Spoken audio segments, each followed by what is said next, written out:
The most awesome thing about California is that one day you can lay on a beach and the next day you can hike in the mountains.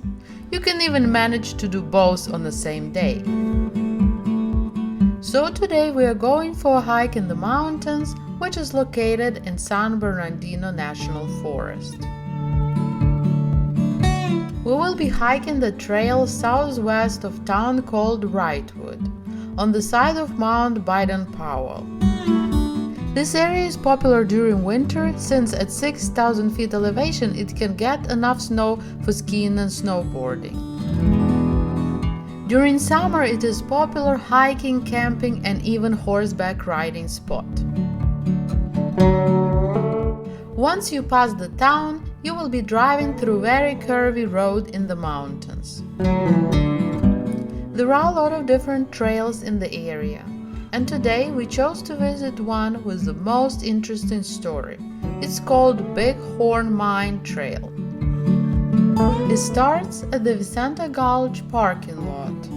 In order to park here, you will need so-called National Forest Adventure Pass, which you can buy for a year for $30 or for a day for $5. We were able to get ours at near gas station on the way. You will need to scratch the date and hang it in your windshield. We will be heading the direction of Mine Gulch.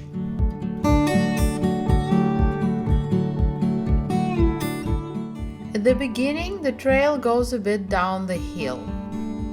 The whole round trip out and back is about 4 miles, and it has 1,100 feet climb. You will be walking through a beautiful pine tree forest, which makes the air smell so good. It is a very pleasant hike. The views on the way are just breathtaking.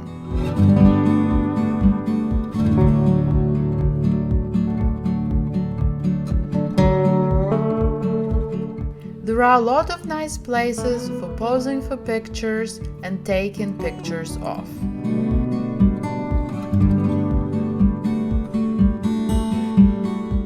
You will find a lot of cool plants on the way, like yucca plant for example, specifically chaparral yucca, which is native to South California. Yucca flowers are pollinated by California yucca moth. Native Americans used to use yucca leaves for sandals, cloth, and ropes, among other things. At some point you will run into part of the trail which is narrow and with a lot of rocks. I suspect that there was some kind of water stream here which dried out. After that, trail goes up the hill a bit.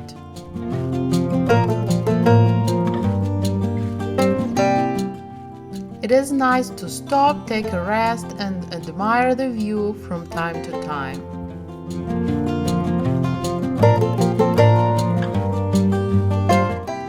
We did find a little water stream on the way.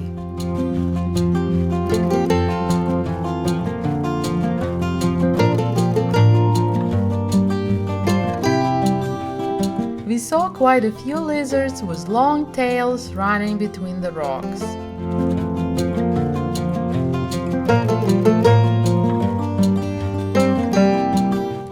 Finally, we are almost at our destination.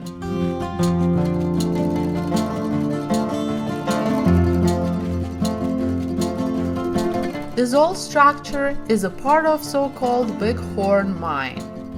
The legend tells that the mountain man Charles Tom Vincent discovered the mine in 1895 and named it after a bighorn sheep he was hunting at the time of discovery. Vincent was an interesting character on his own. Before dying, he admitted that he was wanted for killing 3 men who were robbing his cabin in Arizona. After that, he fled to California and lived in his cabin near the mine for over 40 years. The mine has become the largest gold mine in California during its days. In 1902, Mr. Vincent and his partner sold the mine to the Lowell and California Mining Company. This is when mine was doing the best. There were over 50 people working in the mine at that time, but eventually it dried out and was abandoned. You can actually climb above the structure and find a very long tunnel with railroad tracks. We didn't go too far because the further you go, the darker it gets. Having flashlights would have been a great idea. There were a few tries to reopen the mine in 30s and 50s, but they were not successful. In 2007, private mining company actually purchased 277 acres around the mine and tried to do some testing to see if there is any gold left. They discovered that it is buried so deep in the hard rock of the mountain that there is no equipment at the moment which can get it. So now the mine sits empty about 7 feet above sea level and is mostly attractive to hikers and tourists. Some might still hope to get lucky and find something sparkly. It was time to go back, admiring the views and exploring some more nature.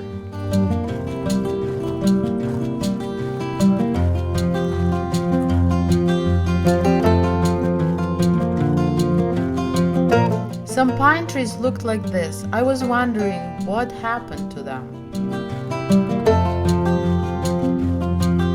And these yellow-green things are known as wolf lichen, and they can be toxic to animals, but Native Americans use them as a source of dyes.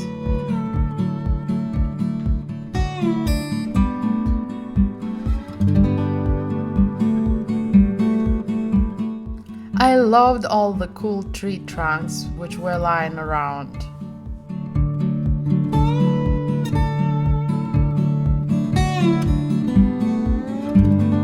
These are scarlet paintbrush flowers, which look like a brush.